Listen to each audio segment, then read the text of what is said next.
Hi, it's Leslie with another episode of What Agents Fear Telling You. And today's topic is escrow mumbo jumbo.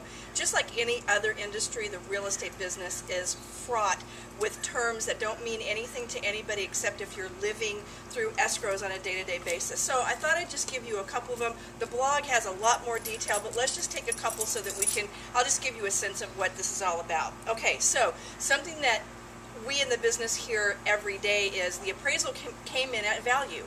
That means that the appraiser went out, did a detailed report, and came to the same conclusion that the buyer and the seller did, that the house is actually worth what the contract says they're in agreement on the purchase price. So the appraised value matches the purchase price. That's what it means when you hear the appraisal came in at value. Okay, what's another one? One of the things that happens is that your loan will have, the buyer's loan will have to go through underwriting. When you're in underwriting, that's when someone's scrutinizing every single detail of your file, looking at you with a very fine microscope, and it's got a lot tighter focus these days than it used to. So when you're in underwriting, most buyers and the seller on the other end is hoping that you come out of underwriting as quickly as possible and with as few conditions as possible. So let's talk about these conditions. There might be prior to doc conditions, and that not the doctor that's going to give you a checkup. These are the buyer's loan documents. So when you have prior to doc conditions, your loan's not going any further, not one step further until these conditions are met. And these are usually things like providing additional pay stubs, up-to-date pay stubs, up-to-date bank statements, that kind of thing. But these are stipulations that the underwriter will put on the loan going forward.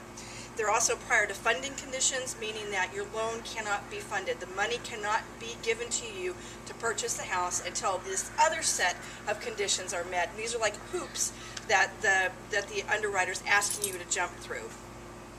All right, the other thing, well, let me just cut to the chase. The main thing that you want to hear when you're in escrow, either as a buyer or a seller, is that you're set up to record and that we're confirmed. So being set up to record means that the money's come in, escrows talk to title, it's on the record books as being in line to get recorded. And in Orange County, that happens at the county recorder's office. So the other thing that everyone likes to hear is we're confirmed.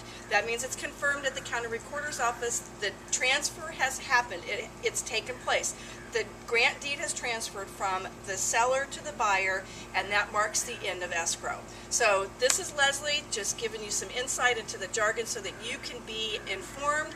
And if you hear these things and you can't remember, ask questions. But the bottom line is, I'm just here keeping it real in Orange County real estate. Thanks a bunch.